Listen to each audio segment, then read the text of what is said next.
Sikhism, literally the way of the Guru, emerged in the Punjab region of South Asia in the late 15th century under Guru Nanak Dev, who lived from 1469 to 1539. The very term Sikh means learner in Punjabi, and this new faith quickly developed a distinct identity. It was monotheistic like Islam, yet deeply rooted in the devotional bhakti traditions of Hinduism, emphasizing strong social equality. Sikhism combined spiritual devotion with remarkable moral courage and, later, martial valor. By the early 21st century, Sikhs numbered roughly 25 million worldwide, with most residing in the Punjab. Yet the origins of Sikh identity lie in a unique syncretic movement rather than any single ancient ethnicity. Modern research indicates that Sikhs share the mixed ancestry common to the Punjab region, with about half of their genetic makeup tracing to ancient Indus Valley peoples and the rest to later Eurasian migrations. Sikh identity emerged locally in Punjab, shaped by spiritual ideas circulating across South Asia and the historical conditions of the late medieval era. Punjab, the land of 5 rivers, has long been a crossroads of cultures. The ancient Harappan, or Indus Valley civilization, flourished here between 2600 and 1900 BCE. Recent DNA evidence shows that these early people carried no steppe or Indo-European ancestry. Prehistoric Punjab was populated by indigenous South Asians, descended from ancient hunter-gatherers and farmers from Iran, but not from later Indo-Aryans. Steppe-derived Indo-European pastoralists arrived only after 2000 BCE. Consequently, the deep ancestry of Punjabis, including modern Sikhs, reflects a complex mixture of ancient South Asian lineages and West Eurasian components, from Iranian Neolithic farmers and later steppe migrations, in roughly equal parts. By the medieval period, Punjab stood at the frontier of powerful empires. Hindu and Buddhist kingdoms had long shaped the region, and from the 12th century onward, waves of Turkic and Afghan invasions introduced Islam. Despite these changes, local folk and bhakti traditions remained strong. Punjabi Sufi saints, such as Baba Farid (1170–1266), were influential voices. Most scholars agree that by Guru Nanak's time, Sikhism's foundations lay primarily in the Nirguna Bhakti movement of North India, devotion to a formless god. Guru Nanak was born into a Hindu Khatri merchant family, yet he preached a message that rejected caste, ritualism, and inherited status. Early Sikh thinkers inherited the egalitarian and devotional spirit of saints like Kabir and Namdev, even as the cultural environment of Punjab carried strong Islamic, Persian, and Sufi influences. According to the Encyclopedia Britannica, although Sufi or Islamic influences existed in the broader Punjabi environment, the doctrinal roots of Sikhism were overwhelmingly indigenous, deriving from local monotheistic devotional traditions. Guru Nanak Dev, the universally recognized founder of Sikhism, was born in 1469 at Nankana Sahib in present-day Pakistan. He traveled widely to Mecca, Baghdad, Nepal, and South India, composing hymns that affirmed one formless God, denounced social inequality, and emphasized the equality of all human beings. His teachings focused on 3 core principles: Naam Japo, remember and meditate on God's name; Kirat Karo, earn through honest labor; Van Chako, share with others, especially the needy. These principles combined spiritual discipline with ethical living. Before his death, Guru Nanak appointed Bhai Lehna, later known as Guru Angad, as his successor, establishing the line of 10 Sikh gurus who would guide the developing community. Guru Angad, who led the Sikhs from 1539 to 1552, strengthened the foundations laid by Guru Nanak. His most important contribution was the standardization of the Gurmukhi script, ensuring that Guru Nanak's hymns were preserved accurately and could be read easily by ordinary people. He also organized preaching centers known as manjis and encouraged education, physical training, and community discipline, helping to solidify Sikh identity. Guru Amar Das, who served from 1552 to 1574, expanded the community further and institutionalized several practices that remain central to Sikh life. His greatest contribution was the establishment of the langar, the free community kitchen where all people, regardless of caste, class, or religion, could sit together and share a meal. This practice directly challenged the rigid caste hierarchy of Indian society. He also formalized major congregational gatherings, raised the status of women, rejected practices like sati, and emphasized the equality of all human beings. Guru Ram Das, who led from 1574 to 1581, founded the city of Amritsar and began the excavation of the sacred pool, the Amrit Sarovar, which later became the site of the Golden Temple. This city would grow into the spiritual heart of Sikhism. Guru Arjan Dev, who served from 1581 to 1606, played a transformative role in shaping Sikh identity. He completed the construction of the Harmandir Sahib in Amritsar, designed with entrances on all sides to symbolize openness and equality. In 1604, he compiled the Adi Granth, the first Sikh scripture, which included not only the hymns of the Sikh gurus, but also the devotional poetry of Hindu and Muslim saints such as Kabir, Baba Farid, and Namdev. By including these voices, Guru Arjan affirmed the universal spiritual vision of Sikhism. He also organized the community economically through the practice of dasvand, encouraging Sikhs to donate a tenth of their income for communal welfare. His martyrdom marked one of the most critical turning points in Sikh history. Accused by the Mughal Emperor Jahangir of supporting rebellion, Guru Arjan was tortured and executed in 1606 after refusing to convert to Islam. His death marked the beginning of the Sikh community's transition from a purely spiritual path to one that also embraced martial resistance. Guru Hargobind, Guru Arjan's son, led from 1606 to 1644 and introduced the concept of the Saint Soldier.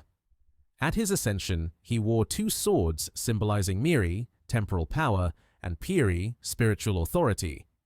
Under his leadership, the Sikhs formed an armed force, trained in horsemanship and swordsmanship, and embraced the responsibility to defend themselves. He built the Akal Takht in 1609 at Amritsar, a seat of temporal authority where both spiritual and worldly matters were addressed. His rising influence alarmed the Mughal Empire, leading to years of imprisonment and later several defensive battles. By the end of his life, the Sikh community had become both spiritually disciplined and militarily resilient. Guru Tegh Bahadur, the ninth Guru, led the community during a period of increasing Mughal pressure.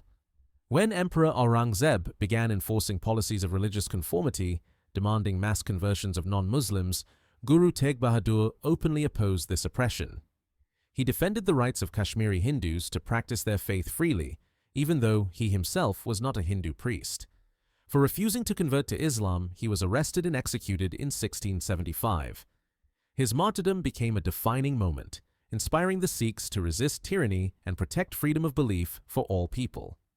His son, Guru Gobind Singh, became the 10th Guru in 1675 and completed the transformation of the Sikh community into a sovereign and disciplined force. The most important moment came on the festival of Vaisakhi in April 1699, when he called Sikhs to Anandpur Sahib and asked for volunteers willing to offer their lives for the faith. 5 men stepped forward one by one, and he initiated them with sweetened water stirred with a double-edged sword. These 5 became known as the Panj Pyar, the 5 beloved ones, and they formed the nucleus of the Khalsa, the community of the fully initiated Sikhs. Guru Gobind Singh then asked the Panj Pyar to initiate him as well, demonstrating absolute equality within the new order. From this moment onward, every Sikh who entered the Khalsa took on a new identity based not on caste or ancestry, but on commitment. Initiated men took the surname Singh, meaning lion, and initiated women took the surname Kaur, meaning princess. The Khalsa was bound by the 5 Ks: uncut hair, a wooden comb, a steel bracelet, a pair of short breeches, and a small sword symbolizing courage and the duty to protect the weak. In the Khalsa, caste distinctions were abolished, social equality was enforced, and moral discipline became essential. The new community was to be sovereign, fearless, and dedicated to both spiritual devotion and righteous action. Guru Gobind Singh also declared that after his death, there would be no human guru. The guruship would pass to the Guru Granth Sahib, the Sikh scripture, and the Guru Panth, the collective body of the Khalsa. With this, Sikhism entered a new era. Guru Gobind Singh passed away in 1708, but the institutions he established ensured that the Sikh community would remain united, disciplined, and spiritually anchored without the need for a living guru. After the period of the Gurus, Sikh military bands known as Missals fought to defend Punjab against Mughal and Afghan invasions. Through the 18th century, these Missals gradually gained power and territory despite continuous conflict. Their persistence laid the foundation for the rise of a Sikh kingdom. This rise was realized under Maharaja Ranjit Singh, born in 1780, who united the Sikh Missals and captured Lahore in 1799. In 1801, he was proclaimed the Maharaja of the Sikh Empire. Ranjit Singh built a modern, efficient, and secular state that extended from the Khyber Pass to the Sutlej River and from Kashmir to Sindh. He recruited Hindus, Muslims, and Europeans into his administration and army while maintaining Sikh principles of justice and protection for all communities. His reign marked the golden age of Sikh political power. After the death of Maharaja Ranjit Singh in 1839, the Sikh Empire began to weaken rapidly. Intense court rivalries, assassinations, and internal struggles left the state unstable and vulnerable. As leadership faltered, the British East India Company, which had been expanding northwards, saw an opportunity. Tensions finally erupted into the First Anglo-Sikh War in 1845. Despite the bravery of the Sikh soldiers, political betrayal and disorganization in the Sikh leadership led to defeat. By the Treaty of Lahore in 1846, territory east of the Sutlej River was ceded to the British, and Kashmir was handed over to the Dogra rulers allied with the British. The Second Anglo-Sikh War erupted in 1848 after a revolt in Multan. Fierce battles followed at Ramnagar, Chilianwala, and finally Gujarat in February 1849, where the British achieved a decisive victory. In March 1849, the Sikh forces surrendered, and the British formally annexed the entire Punjab. The Sikh Empire came to an end, and Punjab became part of British India under direct colonial rule. Under British rule, the Sikh community responded with organization and reform. In the late 19th century, Sikh intellectuals launched the Singh Sabha movement, aiming to revive Sikh teachings, strengthen religious identity, and distinguish Sikh doctrine from Hindu practices that had gradually merged into everyday life. They re-emphasized the authority of the Guru Granth Sahib, promoted the Gurmukhi script, and established modern schools and colleges, including the famous Khalsa College in Amritsar in 1892. These reforms protected Sikh identity during a period when British policies categorized communities into rigid religious groups. In the early 20th century, the Gurdwara reform movement fought to free Sikh Gurdwaras from corrupt hereditary caretakers and restore them to community control. This movement succeeded in establishing the Shiromani Gurdwara Parbandhak Committee, SGPC, the elected body that continues to manage major Sikh institutions today. Sikhs also played a significant role in the Indian independence struggle. They protested against oppressive British laws, such as the Rowlatt Act, and were deeply affected by tragedies like the 1919 Jallianwala Bagh massacre in Amritsar, where hundreds of peaceful protesters were killed. Although Sikhs fought for India's freedom, they also worked to safeguard their own communal rights during the political negotiations leading up to independence. The partition of India in 1947 brought immense suffering to Punjab. The boundary drawn by the British awarded most of western Punjab to Pakistan. As a result, almost the entire Sikh and Hindu population of West Punjab, around 1 million people, fled to East Punjab in India, while millions of Muslims migrated in the opposite direction. The violence, displacement, and trauma of this migration reshaped Sikh society. Nearly 2 million Sikhs were resettled in Indian Punjab and neighboring regions after partition. In post-independence India, Punjab remained the heartland of Sikhism. Today, Sikhs make up around 57% of the population of Indian Punjab. Significant Sikh communities also emerged abroad, especially in Canada, the United Kingdom, and the United States, where migration during the mid-20th century created vibrant global Sikh diasporas. Sikh identity today is defined by strong socio-cultural principles. From the time of Guru Amar Das onward, the Gurus promoted equality, selfless service, and community welfare. The langar, a free communal kitchen serving meals to all, remains a powerful symbol of these values. Guru Gobind Singh's creation of the Khalsa eliminated caste distinctions, abolished the hereditary priestly system, and declared all Sikhs equal under the Guru.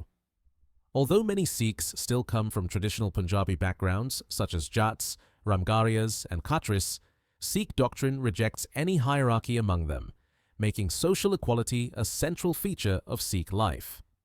Linguistically and culturally, Sikh identity is deeply rooted in the Punjabi language and the traditions of the Punjab region. Punjabi, an Indo-Aryan language, forms the basis of Sikh scripture, daily prayer, and religious expression. While many North Indian religious traditions used Sanskrit or Persian, the Sikh gurus chose to speak and write in the language of the common people. The Gurmukhi script, standardized by Guru Angad, became a powerful cultural anchor that unified the growing Sikh community. Its name, meaning "from the Guru's mouth," reflects its sacred role in preserving Sikh teachings. Over centuries, Punjabi in the Sikh context absorbed influences from Persian, Arabic, and Hindi due to the region's diverse history. This blend gave Sikh literature and poetry a rich and expressive form.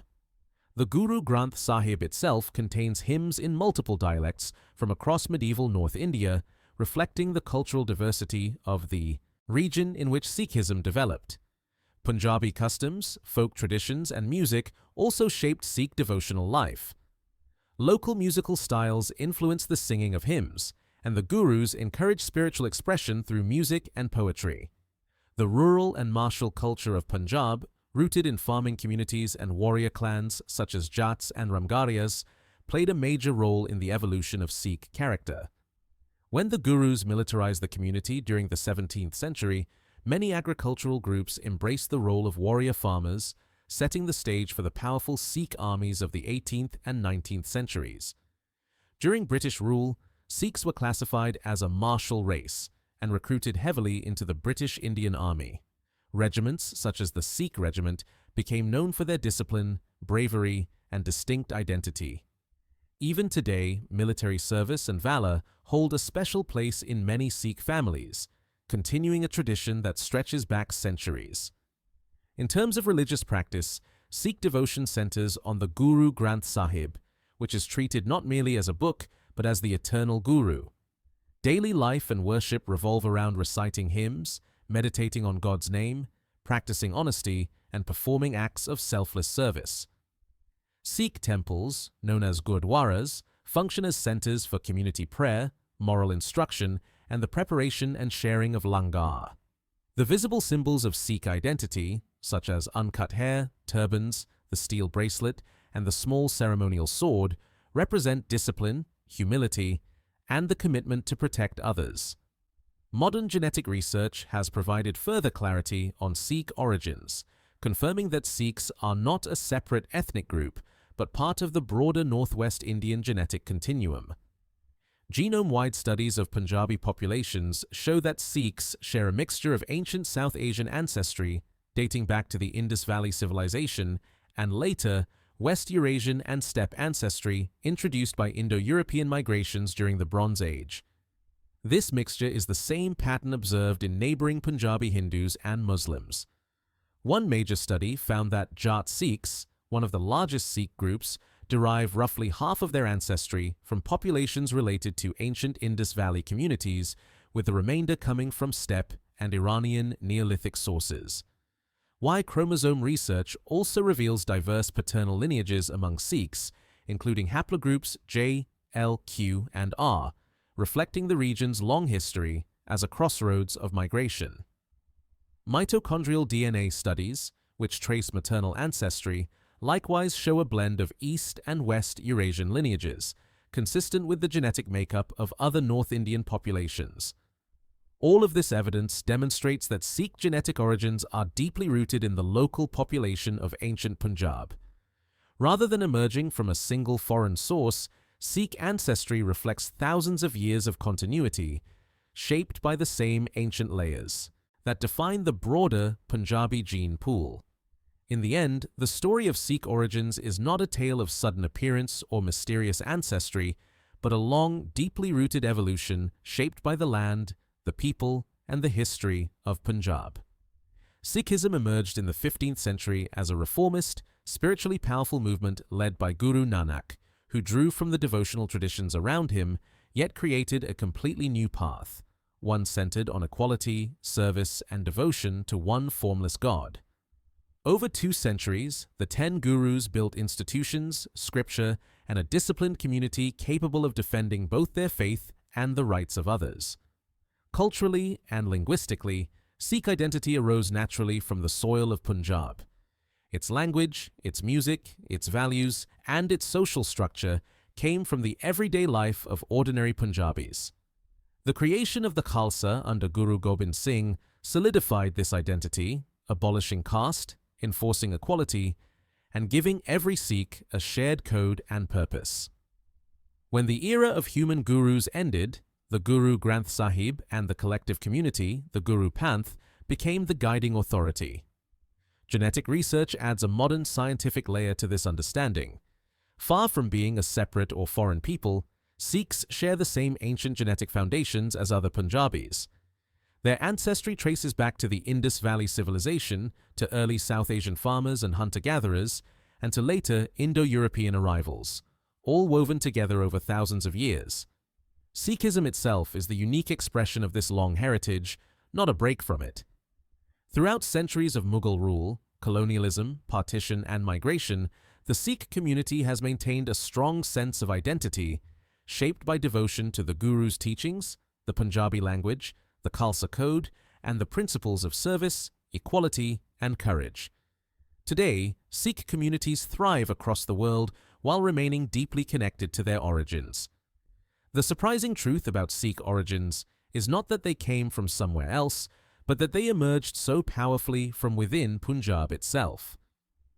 Sikhism was not an accident of history. It was the product of a rich cultural environment, visionary leadership, and a people ready for a new path. Its rise from a small spiritual movement to a global faith reflects the strength, resilience, and unity that have defined Sikhs for over 5 centuries.